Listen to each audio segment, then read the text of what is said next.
Hi, my name is Samuel Shropshire. I'm an American citizen living in Saudi Arabia. I came here in November 2011, not knowing anything about Islam or the Prophet Muhammad, peace be upon him. Most of what I had heard was extremely negative. In America, our news channels boosted their on-air ratings by regularly sensationalizing breaking news of terrorism.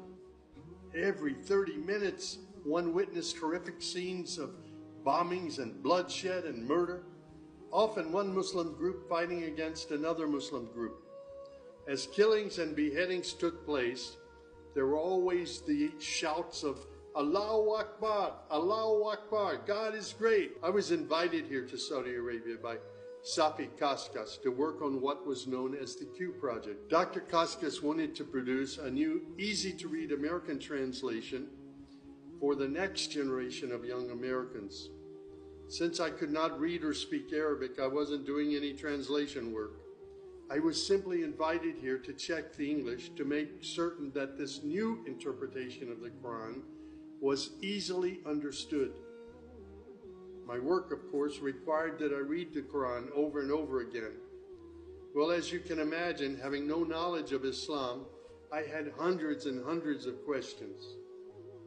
I was shocked as I read to find that Jesus, peace be upon him, was often mentioned in the Quran. Jesus was presented as one of the greatest prophets. And even the story of the virgin birth was mentioned there. Many of the miracles that Jesus had done, I found them in the Quran. There were even a couple of Jesus miracles mentioned in the Quran that were not mentioned in the Bible. Evenings were mostly spent alone in a bedroom that had been set up for me in Dr. Safi's office. At night, I would stand on the balcony of that building and I would look across a very busy boulevard to a mosque. And I would hear the calls to prayer. I would see men and women coming to the mosque and leaving the mosque. Children were playing football in the mosque parking lot.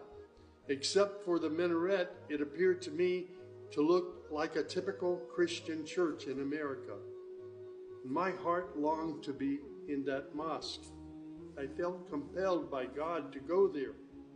A few months later, I got up the courage to walk down the street and to knock on the door of Taqwa Mosque. Now, nobody knocks on the door of a mosque. Normally, they just open the door and they walk right in. But I was not sure how I'd be received, so I stood there knocking until someone came to the door. That person simply said, "May I help you?" I said, "My name is Samuel. I'm a Christian from the United States. Is it okay if I come inside?" And that man, Shafiq Zuvir, who was the caller to prayer, he reached out and he hugged me and he said, "Of course, come in." I sat in the back of the mosque during prayer times for 3 days. I didn't understand what was going on. I saw men standing, bowing, putting their heads to the floor as the Imam led them in prayer. I had little knowledge about what was happening, but I felt God's presence in that mosque. And the men of Taqwa Mosque were so friendly to me. After 3 days, I asked Shafiq if he could teach me the first surah of the Quran, Al-Fatiha. This was a necessary element in praying the 5 daily prayers. I was memorizing sounds, but I didn't know what the sounds meant. So I started comparing them with an English translation I had, and I realized that there was nothing in Al-Fatiha that was inconsistent with Christian teaching. There I read the encouraging words that God was the most merciful, the distributor of mercy and forgiveness. My heart was being strangely touched by the words of the Quran and the love displayed by the men of Taqwa Mosque. Dr. Sadiq Malki would later drive me to the Islamic Education Foundation in Al-Hamra neighborhood of Jeddah, where I said Al-Shahada. According to Islam, we're all equal. There's none above another. There are scholars, but their role is educational. As for the relationship with God, it's personal, it's direct. The faith itself is simple and clear. It's summed up in just 6 points. There is one true God who is unlike any other being. He is neither born nor does he give birth. He has neither spouse nor offspring. Nothing is comparable to him. He's all-powerful. He knows everything perfectly. He is the most merciful. Secondly, a belief in angels who are indeed the servants of God. They obey God's bidding and they do whatever they're commanded to do. They don't have any free choice. Thirdly, there's a belief in divine revelations. Islam acknowledges that God revealed scriptures including the Torah, the Gospel, the Psalms. However, down through the ages, many of these divine revelations had become distorted and somewhat corrupt. The Quran, which also contains God's revelations, is intact. It hasn't changed from the very beginning. The Quran, which also contains God's revelations, is still intact in its original form.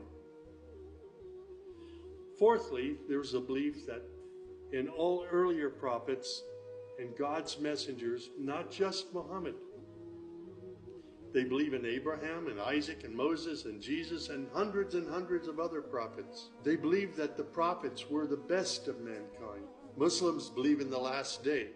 That's to say, this includes the belief in all that God and his messenger have told us about what happens after death, including recording of good and bad deeds, the resurrection and the gathering of all creatures, the reckoning that will take place on the great judgment day, the prophet's intercession, as well as heaven and hell. Man's ultimate aim will be to save himself on that day. Muslims believe in the divine destiny of predestination. Whatever God wills is certain to take place, and what he has not willed will never take place. This present life is a test for man, and man should endeavor to pass this test. These tenets of faith appeared to me entirely consistent with human nature. And then I asked, how can one become a Muslim? My search showed me that one needs to fulfill 5 specific duties, which are called the pillars of Islam. These are: first, a declaration to believe and to say verbally, I witness that there is no other deity other than God, and that Muhammad, along with all the other prophets, is God's messenger. Prayer is an important part of a Muslim's life. Muslims seek to maintain the 5 daily prayers. These are spread out over the day and night. Thirdly, there's the zakat. 2.5% of one's property is an obligatory charity, provided that one owns more than a certain threshold and holds it for a year. Then there's fasting. Fasting is an important part of the Muslim's life. Muslims fast throughout the month of Ramadan. They do this every year, abstaining from all food, drink, and sex, from dawn till sunset. One must also refrain from futile arguments and quarrels and forbidden things. The month provides a unique spiritual uplift for all Muslims. Then there is the pilgrimage or Hajj.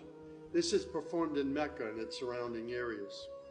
It's a duty to fulfill this pilgrimage once during one's lifetime, provided that one is physically and financially capable of doing so. People often ask me, Sam, how did you become a Muslim? In the church was a library, and in that library were children's books. One of the books my mother got over and over again was called The God of Abraham. In that book were beautiful color photos of camels and deserts. She would read me the story of Abraham, how he was commanded by God to leave his mother and father because they were worshiping idols. She would pause and she would say, Sammy, you always have to pray to the God of Abraham. There is only one true God, the God of Abraham. My commitment to God has been strong and enduring since my younger years. And now I have found absolute peace in Islam, in a faith that I once thought was hostile. I found friendship and hope amongst a fraternity of other Muslim brothers and sisters. I have found a family of believers.